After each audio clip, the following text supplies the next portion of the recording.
Car ainsi parle l'Éternel. Voici, je dirigerai vers elle la paix comme un fleuve, et la gloire des nations comme un torrent débordé, et vous serez allaités. Vous serez portés sur les bras et caressés sur les genoux, comme un homme que sa mère console. Ainsi je vous consolerai. Vous serez consolés dans Jérusalem. Vous le verrez, et votre cœur sera dans la joie. Et vos os reprendront de la vigueur comme l'herbe. L'Éternel manifestera sa puissance envers ses serviteurs, mais il fera sentir sa colère à ses ennemis. Ésaïe 66, 12 à 14.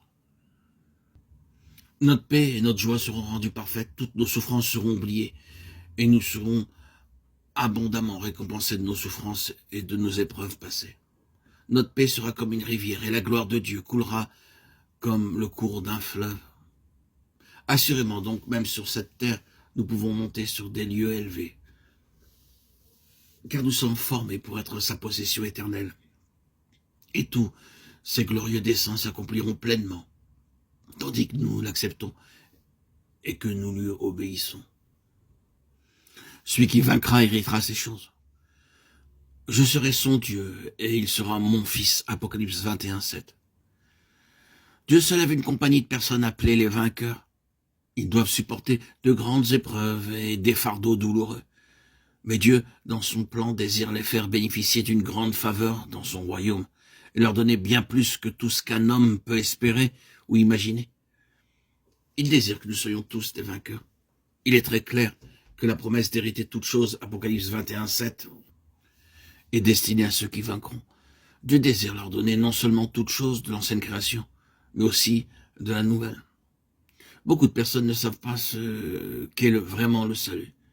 Ils n'ont aucune idée de ce que Dieu a destiné à ceux qui iront au ciel.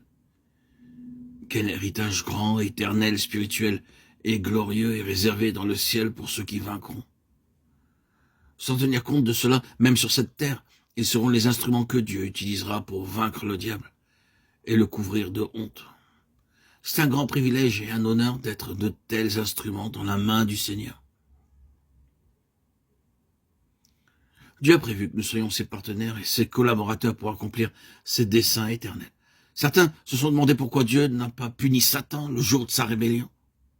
S'il avait fait cela, il n'y aurait pas eu de péché dans le monde. La réponse, c'est que l'amour de Dieu envers l'homme est si grand qu'il a prévu de toute éternité de faire de lui son partenaire, son collaborateur, son associé. Voilà le salut. Voilà ce que Dieu a destiné à ceux qui iront au ciel.